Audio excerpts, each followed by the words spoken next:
Pantoufleee!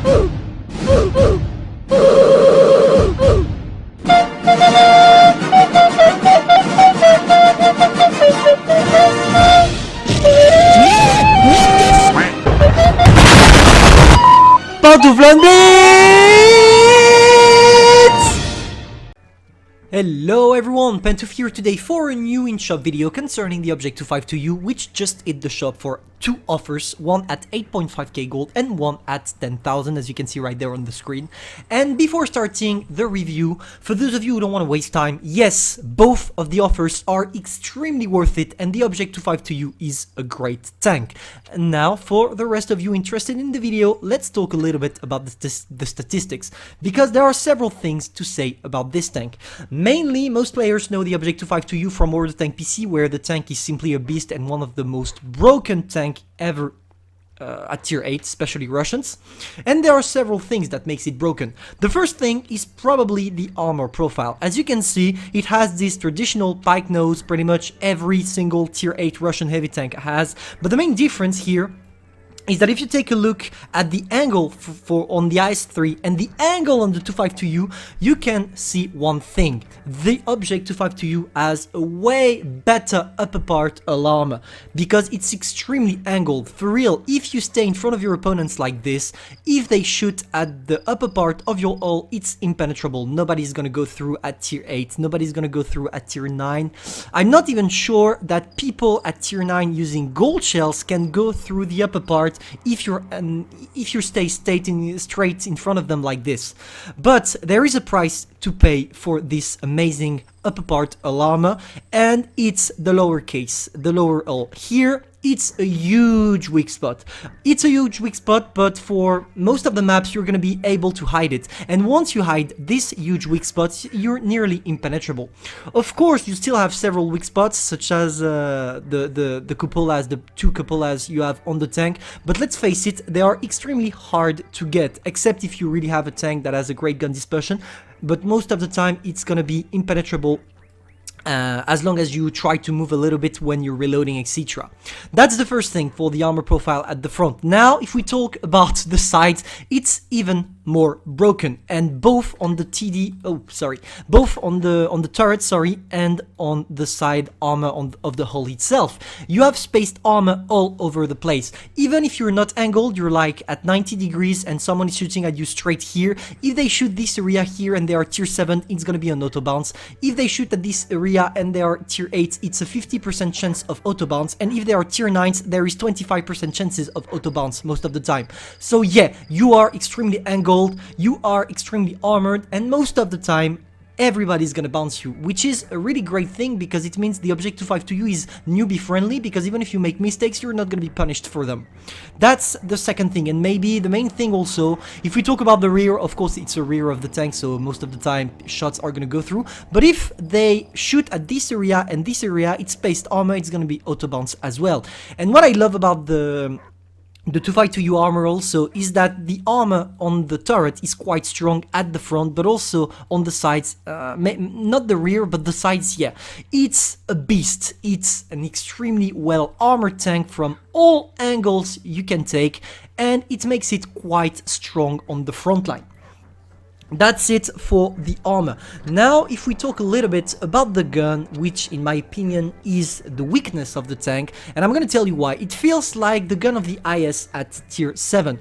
You have an extremely long aiming time, as you can see, 6.6 seconds, which is a lot.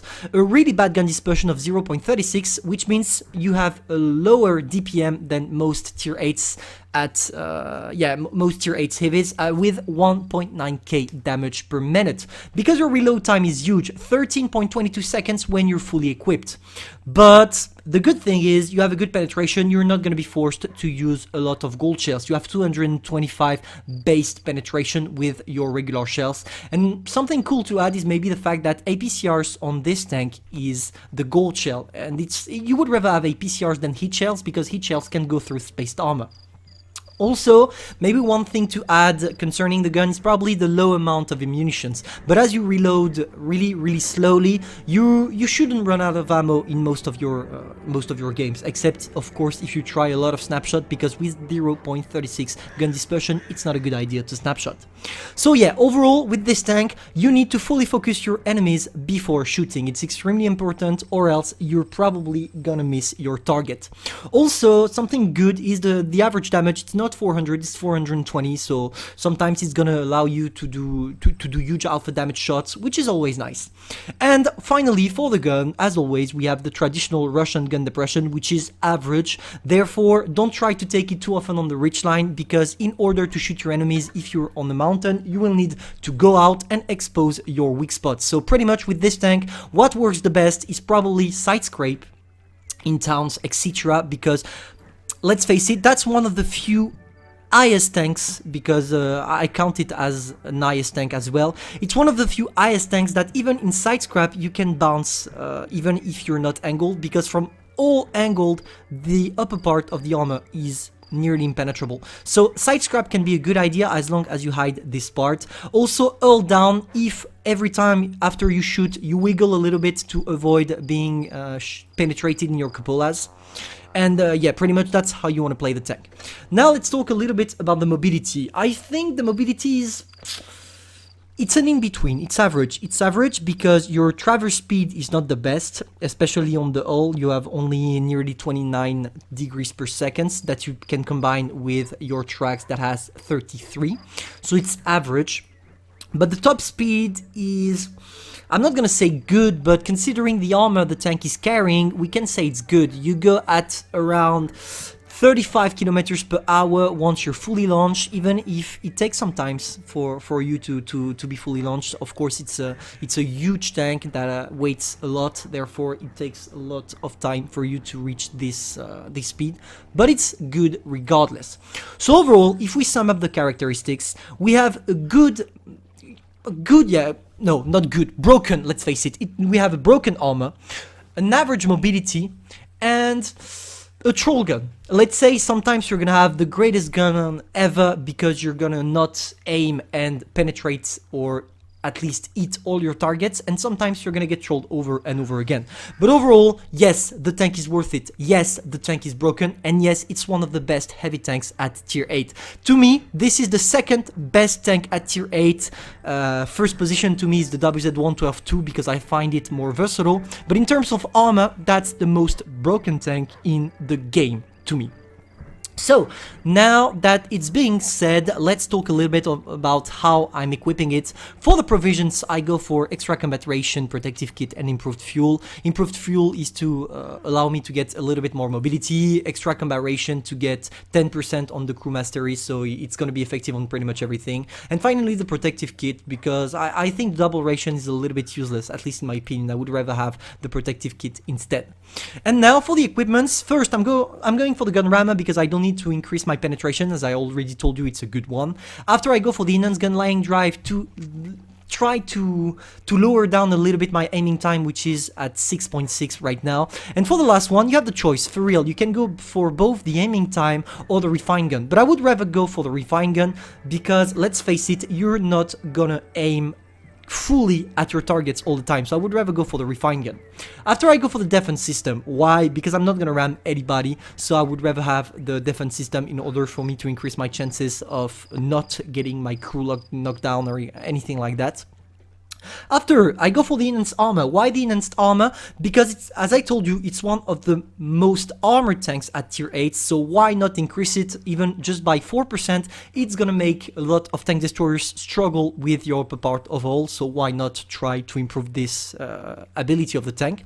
Finally, the toolbox, because this one is useless. After I go for the improved optics, I'm not a tank destroyer, I don't need to have a camo because I'm gonna rush in front line, that's what I'm supposed to do. The engine accelerator, because overall I have an average mobility, so why not try to increase it a little bit.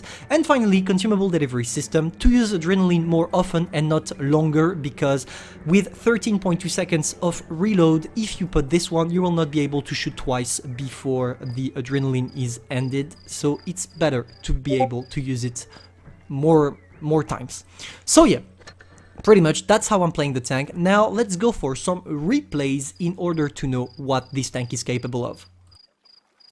Alright boys, it's live replay time. I'm pretty confident because regardless of what kind of tier we are, bottom tier or top tier, we are going to be able to be effective.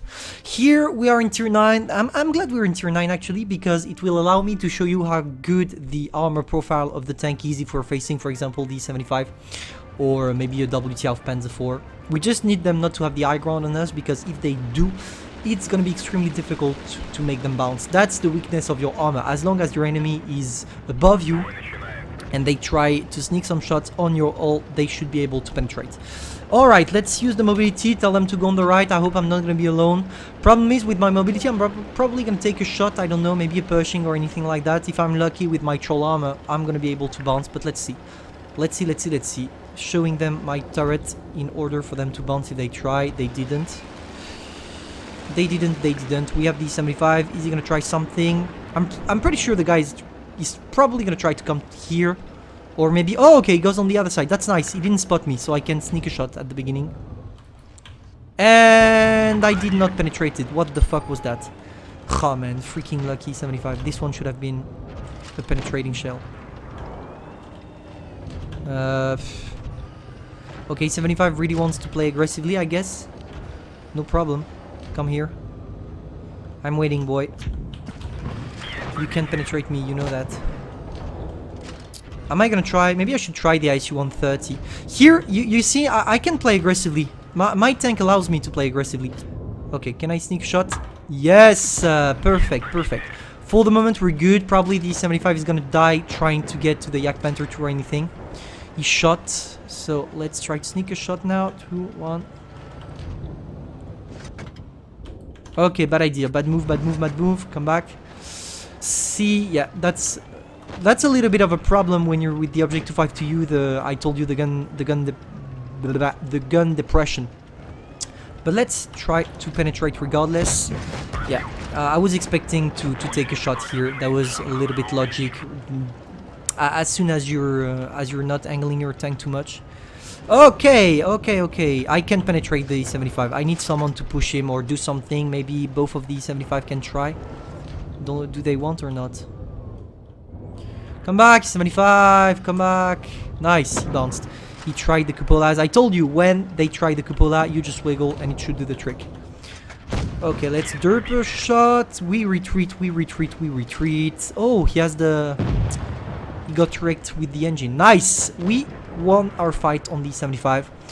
Now we can play aggressively, because right now there is not a lot of things that we fear. I'm probably gonna sneak an HE on the WT, allowing me to one-shot him. Thanks to my great alpha damage, I should be able to. Can I sneak a shot here?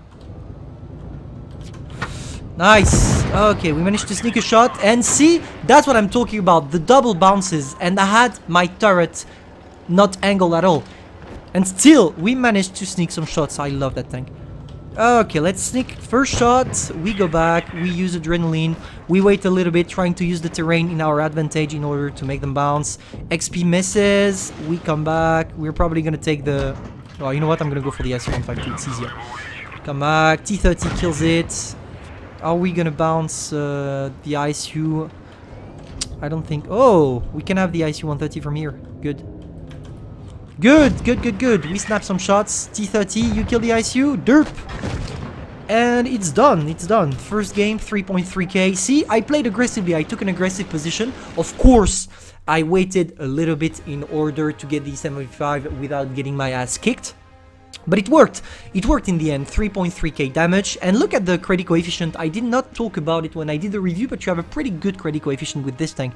Because we only did 3.3k damage, which is easy to do with the Object 252U, and we still managed to do more than 80,000 credits. So you know what? Let's go for another game. We're not gonna waste our times. I'm just gonna get my missions done in the process. And let's go again. We're gonna go for 2 games. I don't need more. Oh, perfect. We had one bottom tier. Now we have one top tier. And here I'm gonna show you the real strength of the Object 252U, which is probably the fact that when you're top tier, you can just run on the enemy team like it's paper. So let's go. Where should we go? I'm gonna wait and see where KB3 Tiger 2 and stuff goes. I think it'd be a good idea to go on the left side of the map. I'm gonna propose them, but I'm gonna play extremely aggressively. The only one I fear is the Yak Panther 2 due to its great DPM, but as soon as the Yak Panther 2 dies, it should be easy for us to destroy everything. So where are they going? Okay, Ice 3 is gonna go middle. I hope he didn't. No, he did not spot me because I have a low profile. And the low profile of the tank is gonna help you not getting spotted in mainly a lot of cases. Okay, let's not lose too much time. We go straight in, I don't care. I told you, you have a broken armor, so let's use it at your advantage. I'm gonna kill the AMX M445 and use the wreck in order to hide myself behind when I'm gonna go for the Ice 3s. We kill the boy, and now we pop some adrenaline. I'm invincible here. The Ice 3s are in dipshit. They know they can penetrate me, but oh boy, can I just smack their ass. We go for a first shot. We hide once again behind the AMX. Here we have the hold down position. We are in the perfect position to just fuck both of them. And that's exactly what we're about to do. Look at this. They're trying, but you can't penetrate me. I'm impenetrable when I'm in this kind of situation like that. And you can use the wreck of enemies in order for you to do these kind of things. And it's gonna work perfectly. Okay, we can get the Ice 3. You know what? I'm not gonna bother. I'm not gonna bother in any ways. I'm just gonna go straight on the Yak Panther 2, except if the i3 tries something. Yes, it does. Okay, I took one. The only weakness you have, as I told you, it's when you don't angle your tank. Now I need to go back a little bit because of the Yak Panther 2, but I'm fine, I'm fine. I just need to kill probably the Ice 3 before jumping on anybody else. Let's see, that's the bounce, boys. They are gonna bounce every time. I might go on the Yak Panther 2 here. I think I will reload before the Ice 3 because just judging by the look of his game style, he's probably not really experienced. Oh, Comet. You know what? We're gonna go on the Comet. That can be funny as well. HE maybe? No, no HE. Oh, come on. I really bounced the Comet like this. Rip me. Okay, you know what? Let's kill the T-49. 2. Ah! Man, why am I retarded like this? Why am I retarded? I don't know. I don't think I got trolled by the aim here. That's just me that sucked with my aiming. Okay, Charioteer goes on the Comet. Can I kill the Comet? That would be awesome. Nice. So yeah, you see, I played extremely aggressively, which allowed my team to unlock the situation and simply kick their ass. It's all you need to do with the 252U. You play aggressively when you're top tier, and when you are in tier 9, you try to see if your team is going with you, etc, etc. But overall, yeah, I'm pretty satisfied with those two replays. I managed to show you everything I wanted to show you with the 252U. Hope you enjoyed. If that's the case, feel free to subscribe, like and share, and I'm gonna see you soon for a new review.